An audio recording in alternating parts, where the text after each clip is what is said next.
Аксакалдар сотунун төрагасы болом. Өзүм көп жылдан бери ушул суу системасында иштеген билимчи катары мына бүгүн депутатыбыз Дастан Арсызбекович келип отурат. Ушу менен акылдашып, бул Кировкада таза суу жагы аябай проблема болуп жатат. Ошолорду кандай чечүү керек, ошонун жолдорун сурап, анан бир мындай бир бүтүмгө келдик. Жаңы трасса жасайлы, жаңы бул жактан таза сууну көбөйтөлү деп. Анан ошол немелерине жүрүп жатабыз. Эми Кудай буйруса иш ордунан жылып башталып атат. Мындан аркысы айыл өкмөттүн жардамы менен өзүн этсек иш болот. Элди таза суу менен камсыз кылууга шарт болот, мүмкүнчүлүк да бар, ишенич да бар. Саламатсыздарбы, урматтуу Кызыл Адыр айылынын тургундары, урматтуу жерлештерим. Азыр ушул күндө биз иш сапар менен ушу эл кыдырып жүргөнбүз. Райондорду кечээ ушул Манас районунда болдук. 2 күн мурун, кечээ бүгүн мына Айтматов районунда жүрөбүз.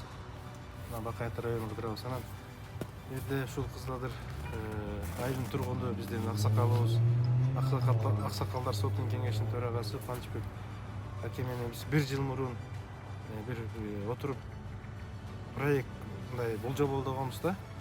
Анан кийин жакында эле дагы Бишкекке келип кеткенден кийин ушу таза суу проектиси боюнча ушул Кызыл Адыр айылын анткенде дагы таза суу менен камсыз кылып алабыз, жетиштүү. Анан Кубанычбек аксакалыбыз бул өмүр бою ушул водоканалда союзда кызмат кылган киши. Анан буда көптөгөн материалдар бар да. Анан канткенде дагы кошумча суу булагын тауып ушул айылга берип алабыз деген суу эмелер болду да, сунуштар. Анан кийин аксакал айтып калды, ушул азыр могу трассанын өтө жагына, могу Кара Бурага кетип аткан, айылына кетип атканда 700 метр жерде булак бар. 70-жылдары ошол курулуп, ошонун негизинде ушул ал убакта Кировка болчу да центр. Ошо менен камсыз болгон экен да суу. 70-жылдары. Анан ой барып көрөлү деп мен атайын ушул бүгүн келип, айылдык кеңештин төрагасы Алтынбек, ошондой айылдык кеңештин депутаттарын алып, Кубанычбек аксакал өзү башына жүрүп, азыр бүт кыдырып көрүп келдик. Ал жерден чыгып аткан сууну да көрдүк. Бүгүнкү күндө мына ал жерде бир 50 литр суу чыгып, адам да көп болсо керек, биз көргөнүбүздү айттык. Мына ошол суу чыгып, азыр жөн эле кара суу болуп туруп, бул жана суу сактагыч корп куюп атпайбы? Жөн эле кетип калып атат. Эми биз ошону азыр Кудай бир эң биринчи ошол булактын башынан сууну алып, анализин буга чейин экөөбүз өткөргөнбүз. 1 жыл мурун Кубанычбек аксакал экөөбүз Бишкекке алып барып өткөргөнгө ичкенге болот деген экспертиза чыккан да.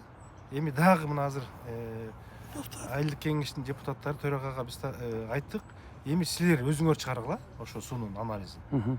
Биздикине ишенбей калышыңар мүмкүн. Силер чыгаргыла. Эгерде ошол суу ичкенге болот, жарайт деп туруп экспертиза чыгарып берсе, анда дальнейшем аксакал менен биз кеңештик. Мен жана проектисин мойнума алдым. Аксакал проектировщик тапса, полностью ошо 700-800 метр болот экен. Ошол жерден башын водозаборду жасап, анан 800 метр турбаны тартып келип, азыр могу жерде турбаны көрүп атпайсызбы, ушул жерге кошо турган өзүбүздүн план болуп атат. Эми мында проектировщиктер өздөрү чет да, баягы уклонун баардыгын карап көрүшөт. Ошол негизинде эгерде проект туура келсе, эң негизги суунун составы экспертизадан өтүп ичкенге болот десе, анда буйруса ошо жаз айында анда ишти баштап, ошол сууну алып келип, бул жерге кошуп туруп, Кызыл Адыр айылын таза суу менен камсыз кылганга шарт да бар. И ошо ишти бүтүрөбүз, Кудай. Жакшы. Мына ошондой иштер.